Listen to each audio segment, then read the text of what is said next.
కళా బృందం వాళ్ళు మంచి ప్రోగ్రామ్ను ప్రదర్శించిండ్రు. ఇక్కడ మీకు అర్థమయ్యే రీతిగానే చెప్పిండ్రు, అందరికీ అర్థమవుతుంది. అర్థమైందా? అందుకని ఇట్లాంటివి ఏం చేసుకోవద్దు అని చెప్పేసి మోసాలు జరుగుతున్నాయి కాబట్టి మీకు మాటల రూపకంగా కాక వాళ్ళు పాటల రూపకంగా చెప్పిండ్రు. బాగా ప్రదర్శన ఇచ్చిండ్రు. అవునా కాదా? ఇచ్చిండ్రు కదా. అందుకని ఇప్పుడు అన్ని ఊర్లలో తిరుగుతారు వాళ్ళు కూడా. మా కమిషనరేట్ పరిధిలో ప్రతి ఒక్క పోలీస్ స్టేషన్లో ఒక్కొక్క విలేజ్లో వాళ్ళు ప్రదర్శనలు ఇస్తారు. అందరికీ అవగాహన రావాలని చెప్పి.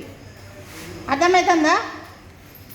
అందులోనే భాగంగా ఈరోజు మనము నర్సాపూర్ గ్రామం, మాదారం పోలీస్ స్టేషన్ పరిధిలో నర్సాపూర్ గ్రామాన్ని ఎంచుకొని మీకు అందరికీ మళ్ళొక ఇప్పుడు ఇచ్చిండ్రు. ఇంకో ఊర్లో ఇంకోసారి అట్లా అన్ని ఊర్లలో తిరుగుకుంటూ చెప్తాం. మేము విలేజ్ విజిట్కి కూడా వచ్చి మీకు అన్ని విషయాలు చెప్తున్నాం. అది మాటలతో వాళ్ళు అదే మీకు అర్థమయ్యేటట్టు మంచిగా పాటల రూపకంగా చక్కగా చెప్పిండ్రు. అర్థం చేసుకోండి, అదేవిధంగా బెదులుకోండి.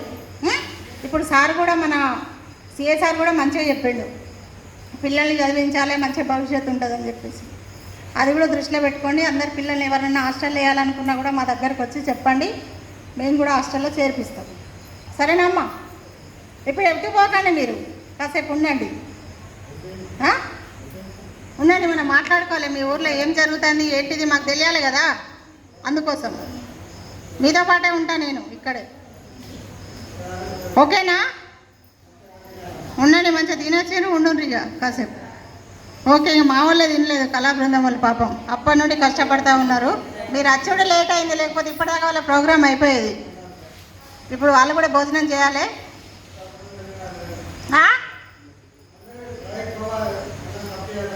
బయటికి పంపుడు కాదు, కొంచెం మాట్లాడాలి. మాట్లాడేది ఉంది.